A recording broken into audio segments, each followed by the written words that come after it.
Hello, welcome to my channel #Biostars. Today we are starting microorganisms friend and foe.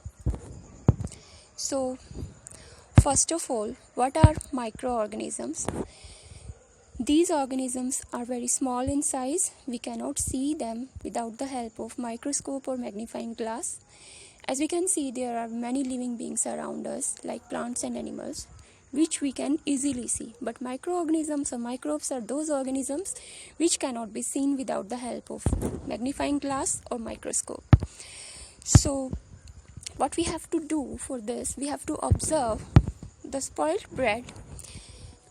If we observe this bread under microscope or magnifying glass, we can see that there are many small patches of green color, purple color, or black color may also be there.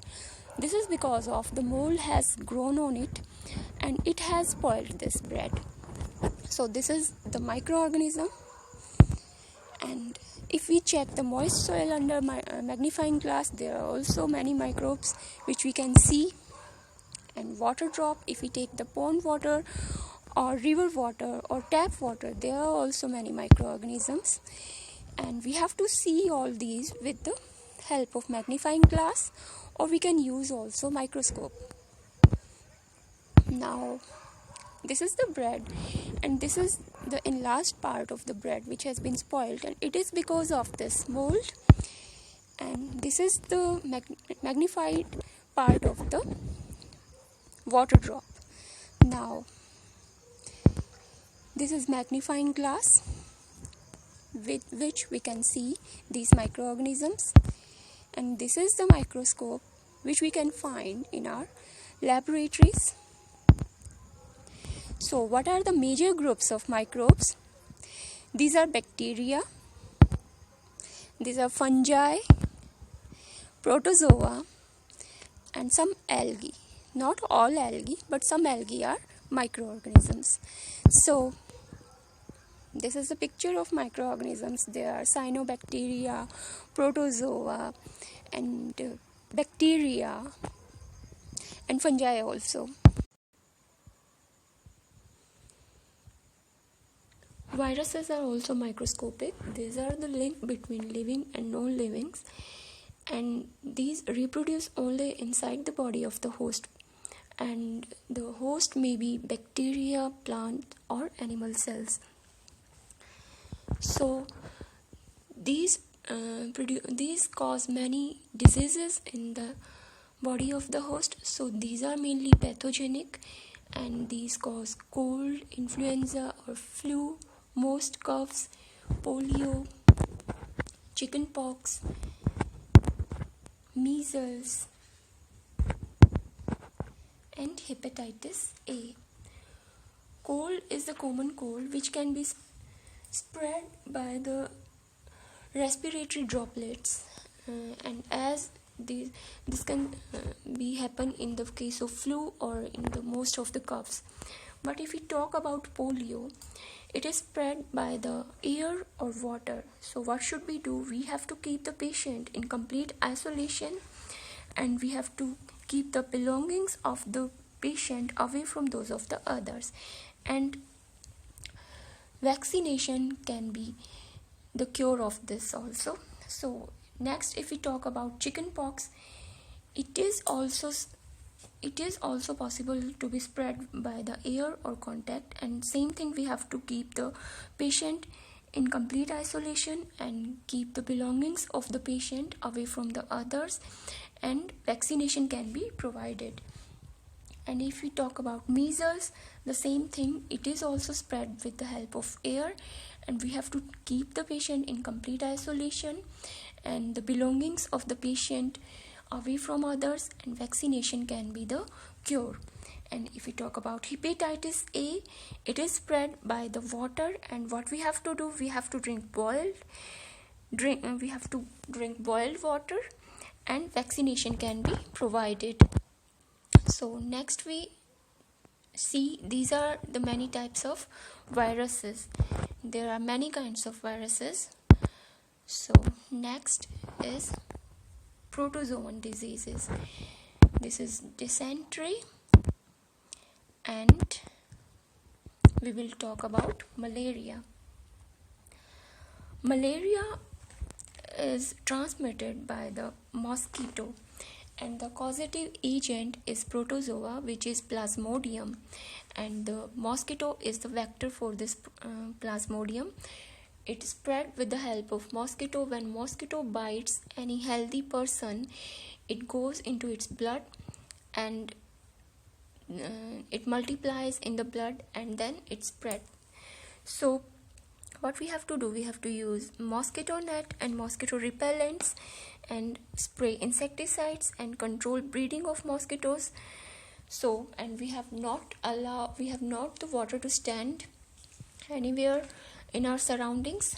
So like this we can stop the spread of malaria. So these are many type of protozoa, amoeba, etc., plasmodium, and so on. Now we will talk about bacterial diseases. This is typhoid, which is transmitted by the help of water, and we have to drink boiled water and maintain personal hygiene and good sanitary habits, and also we have to eat cooked food. Tuberculosis, also a bacterial disease, and it spreads with air, and we have to keep the patient in complete isolation and belongings of the patients away from others, and vaccination also can be given at the suitable age. Cholera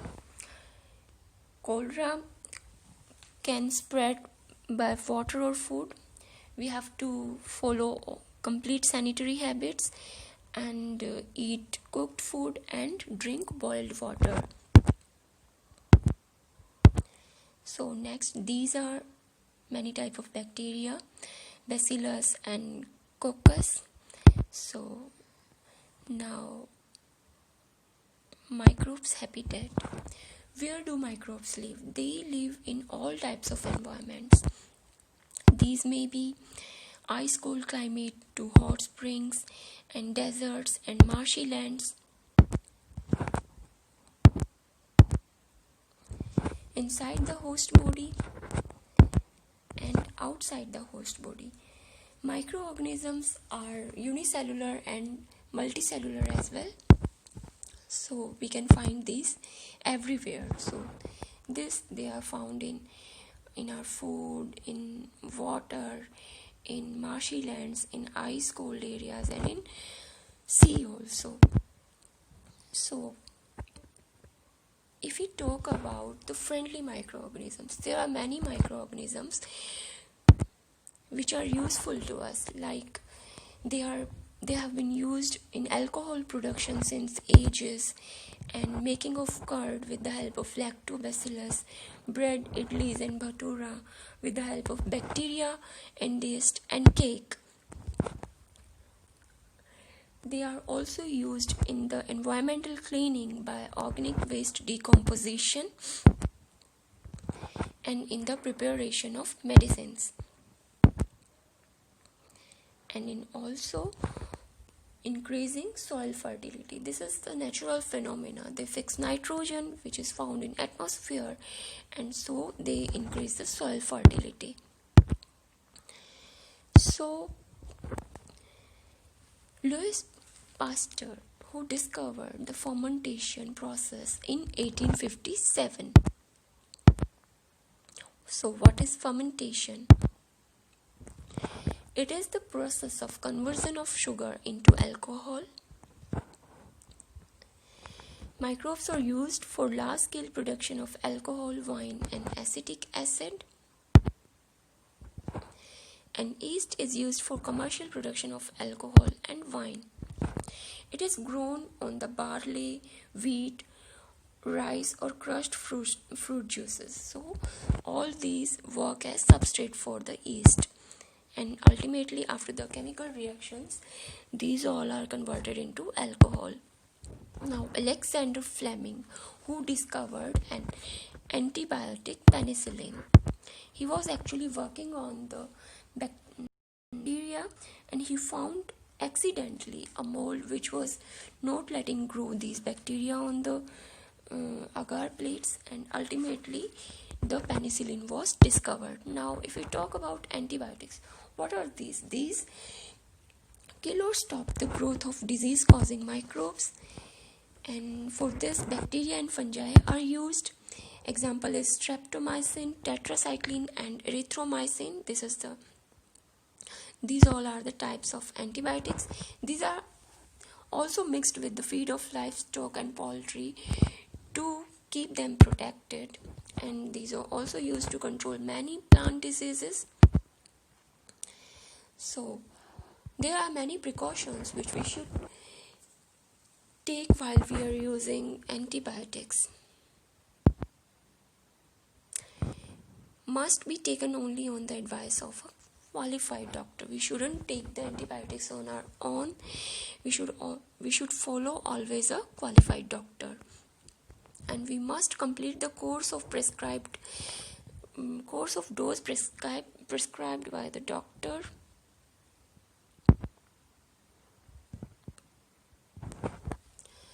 Wrong dose may make the drug less effective when needed in future.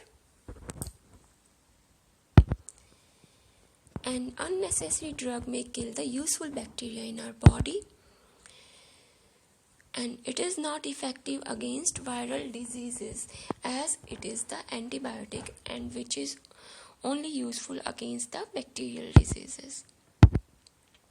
Now, vaccine. What is vaccine? Vaccine is the dead or weakened microbes which are introduced into a healthy body. The body fights and kills the invading bacteria by producing suitable antibodies which remain in the body, and we are protected from the disease-causing microbes forever. For which diseases we can use vaccine? Example are cholera, tuberculosis, smallpox, and hepatitis can be prevented by the vaccination. Edward Jenner discovered the vaccine for smallpox in 1798. So this picture is showing that how the doctor is giving the vaccine of smallpox. So the bacteria also increase soil fertility. So biological nitrogen fixers increase the soil fertility. These also clean the environment. Manure formation from the kitchen waste. So kitchen waste can be used in the formation of manure. How can the kitchen waste be used in the formation of manure? We can take a bin and we can add some soil in this, and then add the kitchen waste, then make the layer of soil on it, and then we can again add the kitchen waste on it, and so on. After 3 to 4 weeks, we can see that the kitchen waste is converted into the manure, and it is very good manure for the gardening or any type of crop. So it takes 3 to 4 weeks, and microbes decompose dead organic waste into simple substances. So dead organic waste normally is very smelly, and it converts it into simple substances which can be used back by the plants. Okay, so again by the plants and animals. Thus microbes degrade the harmful and smelly substances and clean up the environment. Now we will talk about the harmful microorganisms. So disease causing microbes are also known as pathogens. There are many types of harmful microorganisms, and one type is disease causing microbes, which are known as pathogens. So some of the harmful microbes spoil food, clothing, and leather, and pathogens enter our body through water, air, or food. Microbial diseases can spread from an infected person to a healthy person by air, water, food, or physical contact. And these are called communicable diseases. Example, cholera, common cold, chickenpox, TB, about which we have talked earlier. Now, carriers of disease-causing microbes. Housefly. So we should be aware of these. Female Anopheles mosquito, malaria parasite, Plasmodium. and female Aedes mosquito carrier of dengue virus.